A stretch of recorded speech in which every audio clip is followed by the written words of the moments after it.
Okay. Hi friends. இன்னைக்கு நம்ம பார்க்க போகிற முக்கியமான டாபிக் கரண்ட் அஃபேர்ஸில் மேட்டர்னிட்டி ரிலீஃப் பற்றி பார்க்க போகிறோம். பொதுவாக யூபிஎஸ்சியில் கரண்ட் அஃபேர்ஸ் கேட்கக்கூடிய டாபிக்ஸில் இருக்கக்கூடிய தீம்ஸ் நீங்கள் பார்க்கணும்.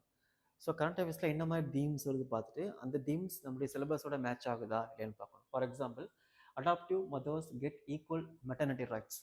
அப்போது ஈக்குவல் மெட்டர்னிட்டி ரைட்ஸ் அப்படிங்கிறது நம்மளுடைய சாப்டர்ஸோட எங்கே கனெக்ட் ஆகுதுன்னா DPSP, directive principle of state policy. Directive principle of state policy article 42ல ஒரு ஹியூமன் கண்டிஷன்ஸை கேர் பண்ணிக்கிறது ஒரு ஸ்டேட்டுடைய ரெஸ்பான்சிபிலிட்டிஸ் அப்படின்னு சொல்லியிருக்காங்க. அது மட்டும் இல்லாமல் கம்பல்சரி பெய்டு மெட்டர்னிட்டி ரிலீஃப் கொடுக்கணும் அப்படின்னு சொல்லியிருக்காங்க. இது நம்முடைய சாப்டர்ஸோட மோஸ்ட் ரிலவெண்ட்டான டாபிக்ஸ். பொதுவாக நம்ம ஏன் மெட்டர்னிட்டி ரிலீஃப் கொடுக்கணும் அப்படிங்கிற ஒரு விஷயம் இருக்குது. விமன்ஸை எந்த அளவுக்கு ரொம்ப அதிகமாக சொசைட்டியில் இன்வால்வ் பண்ண வைக்கணுமோ, எந்த அளவுக்கு அதிகமாக பார்ட்டிசிபேட் பண்ண வைக்கணுமோ அந்த அளவுக்கு எக்கனாமி டபுள் த டைம் அதிகமாகும் அப்படின்னு வேர்ல்டு பேங்க் சொல்லியிருக்காங்க. அதுக்காக மட்டும் இந்த மெட்டர்னிட்டி லீவ் கொடுக்கல. இந்த உமன்ஸ் ப்ரெக்னெண்ட்டாக இருக்கும்போது அதை கேர் பண்ணிக்க வேண்டியது இந்த சோஷியல் ரெஸ்பான்சிபிலிட்டிஸ் அப்படிங்கிறத நம்ம வளர்த்துக்கிறதுக்காக என்ன பண்ணுறோம், இந்த மாதிரி விஷயங்களை நம்ம ஃபாலோ பண்ண வேண்டியது இருக்குது. ஓகே, இப்போ நம்ம நியூஸ்குள்ளே போகலாம். ஸோ இந்த adaptive mothers get equal rights அப்படிங்கிறது கவர்னன்ஸ் டாப்பிக்கில் நம்ம எக்ஸ்பெக்ட் பண்ணக்கூடிய விஷயமா இருக்கும். டாபிக்ஸ்ங்கிறது மெட்டர்னிட்டி லீஃப்ங்கிறது ரொம்ப ரொம்ப பழைய டாபிக் தான். பட் இந்த இடத்துல புதுசான விஷயமே அடாப்டிவ் மதர்ஸ். பொதுவாக ஒரு கவர்மெண்ட் எம்ப்ளாய்க்கு ஒரு ஒரு குழந்தை பிறந்ததுக்கப்புறம் 12 months ஒரு மெட்டர்னிட்டி லீவ் கிடைக்கும், பெய்டு லீவ் கிடைக்கும். பட் அதே மதர் அடாப்ட் பண்ணியிருந்தாங்கன்னா இதே மாதிரி பெய்டு லீவ் கிடைக்கிறது இல்லை. பட் சுப்ரீம் கோர்ட்டுடைய ஆர்டர் படி ஒரு குழந்தைய நம்ம அடாப்ட் பண்ணுறோம், அது 3 மாதத்துக்கு குறைவான ஒரு குழந்தை, அதாவது அந்த குழந்தை பிறந்து 3 மாதத்துக்குள்ளே இருக்கணும். அப்படிங்கும்போது அந்த மாதிரி குழந்தைங்களை அடாப்ட் பண்ணக்கூடிய அந்த பேரண்ட்ஸ் இந்த மாதிரி மெட்டர்னிட்டி லீவ் பெய்டு லீவை கிடைக்காம ரொம்ப கஷ்டப்படுறாங்க. அதனால இந்த நியூஸ் ரைஸ் ஆயிருக்கு. Okay, the Supreme Court of India held that all female employees adopting children are entitled to 12 weeks of paid maternity leave regardless of age child அப்படின்னு சொல்லியிருக்காங்க. ஸோ அதனால் எந்த ஒரு ஏஜ் கன்சிடர் பண்ணாமலே என்ன பண்ணுறாங்கன்னா இந்த மாதிரி மெட்டர்னிட்டி லீவ் கொடுக்கணும் அப்படின்ட்டு கம்பல்சரியாக சுப்ரீம் கோர்ட் சொல்லியிருக்காங்க. எத்தனை வீக்ஸ்? 12 வீக்ஸ் அப்படிங்கிறது. இப்போ பேக்ரவுண்ட் கொண்டோம் அப்படின்னா, the legal framework governing maternity benefit in India originates from Maternity Benefit Act 1961. Through this 2017 amendment, for the first time, adoptive and commissioning mothers were granted 12 weeks of maternity leave. அதாவது maternity benefit act 1961ல 2017 அமெண்ட்மெண்ட்ல தான் first time என்ன பண்ணுறாங்கன்னா 12 weeks கம்பல்சரியாக இந்த maternal paid leave கொடுக்கணும் அப்படின்னு கொண்டு வராங்க. ஓகே, அது மூலமாக இந்த மெட்டர்னல் பெனிஃபிட்டை எல்லா ஃபேமிலியும் ரீச் பண்ணுறதுக்காக என்ன பண்ணுறாங்க, இந்த ஆக்ட் அதை என்ஷூர் பண்ணுது. செகண்ட் திங்ஸ், ஹவவர், பட் இதில் நிறைய கன்சைன்ஸ் இருக்கு. ஏன்னா இந்த ஆக்டிகல் என்ன கொண்டு வந்திருக்காங்கன்னா, restrictive conditions, introduction that maternity leave was available only if the adopted child was below 3 months age அப்படின்னு சொல்லியிருக்காங்க. பொதுவாக ஒரு குழந்தை பிறக்கும்போது அந்த பிறந்த குழந்தைக்கு என்ன பண்ணுவாங்கன்னா அந்த அம்மாவுக்கு 12 weeks of maternity paid leave கொடுப்பாங்க. பட் இதுவே அந்த உமன் ஒரு சைல்டு அடாப்ட் பண்ணியிருக்காங்க அப்படின்னா மெட்டர்னிட்டி லீவ் கிடைக்கும். பட் அந்த சைல்டு எந்த ஏஜ்குள்ளே இருக்கணும், 3 மாதத்துக்குள்ள கூட ஏஜாக இருந்தால் மட்டும்தான் அது கிடைக்கும் அப்படின்னு சொல்லியிருந்தாங்க. இது அதோடைய கண்டிஷன்ஸ்.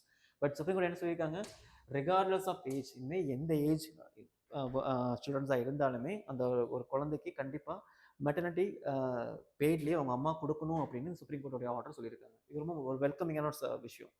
அப்போ என்ன பண்ண முடியும்னா இந்த மாதிரி விஷயங்கள், இந்த மாதிரி இந்த டாபிக், இந்த compulsory provide the paid maternity leave regardless of the child age அப்படின்னு ஒரு சுப்ரீம் கோர்ட் ஆர்டர் கிடைக்கும்போது இந்த ஆர்டர் என்ன பண்ண முடியும்னா நம்ம GS1 இந்தியன் சொசைட்டியில், GS2 கவர்னன்ஸ் டாப்பிக்கில், தென் ஜுடிஷியரி டாப்பிக்கில் அண்ட் GS4 எத்திக்ஸ் டாப்பில் என்ன பண்ண முடியும், இதெல்லாம் நம்ம ஆட் பண்ண முடியும். எதுக்காக? உமன் எம்பவர்மெண்ட்டுக்காக இந்த மாதிரி சுப்ரீம் கோர்ட் ஜட்மெண்ட் கொடுத்துருக்காங்க. அண்ட் சைல்டு வெல்ஃபேருக்காக சுப்ரீம் கோர்ட் ஜட்மெண்ட் கொடுத்துருக்காங்க. அண்ட் சோஷியல் ப்ரோக்ரஸ்க்காக உமன் ஜட்மெண்ட் கொடுத்துருக்காங்க. அப்படின்னு நிறைய டாபிக் என்ன பண்ண முடியும், இந்த ஜட்மெண்ட்டை நம்ம கோட் பண்ண முடியும். ஓகே, ஸோ நோட் பண்ண வேண்டிய ப்ரிலிம்ஸ் பாயிண்ட் ஆஃப் என்னன்னா, மெட்டர்னல் பெனிஃபிட் ஆக்ட் 1961ல கன்ஸ்டன்ட் என்ன, பிலோ 3 months ஆஃப் ஏஜுக்கு பெய்ட் லீவ் கொடுப்பாங்க அப்படிங்கிறது ப்ரிலிம்ஸோட point of view. Okay, next is the Supreme Court ruling. Supreme Court ruling is the concern that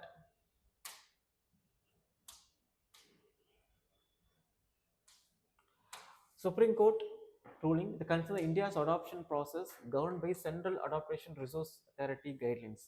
They rarely permit the adoption of children below 3 months. இந்த central adoption resource என்ன பண்ணுறாங்கன்னா கன்சர்னே ரொம்ப ரேராக தான் இந்த மாதிரி விஷயங்களை வெல்கம் பண்ணுறாங்க.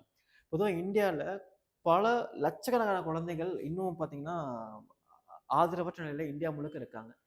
அவங்க எல்லாரும் இந்த மாதிரி ஏதோ ஒரு பேரண்ட்ஸ் கிடைக்க மாட்டாங்களா அப்படிங்கிற ஒரு கனவுல இருக்காங்க.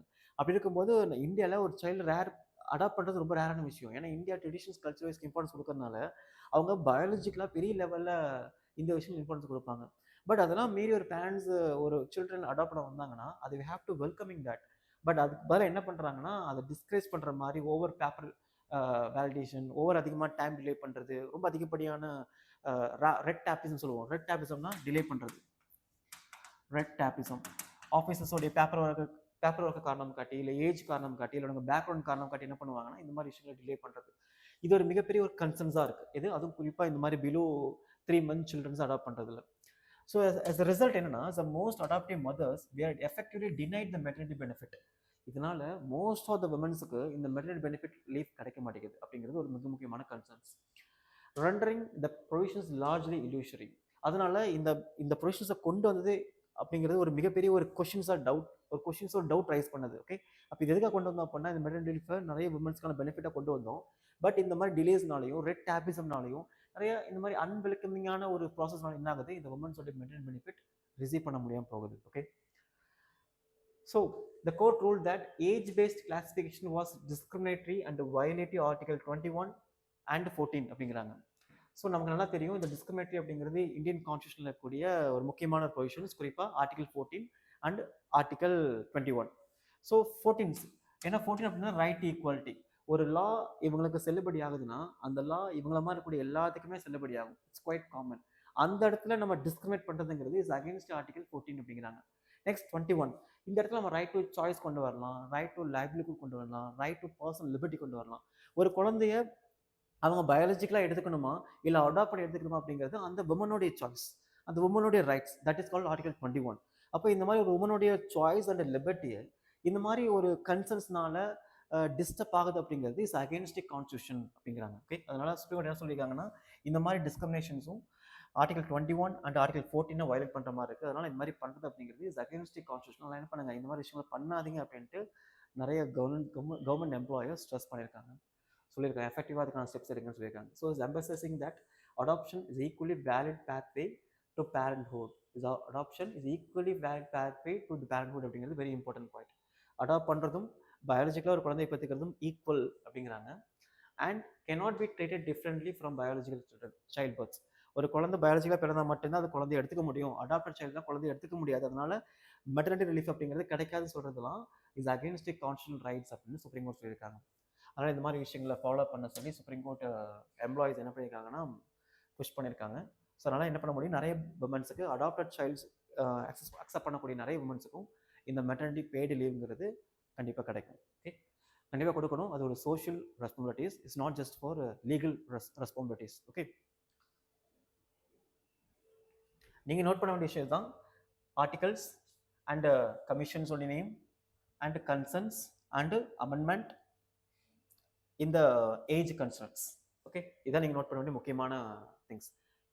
அண்ட் ஜட்ஜ்மெண்டோடைய கேசஸ் அண்ட் ஸ்டேட்மெண்ட்ஸ்.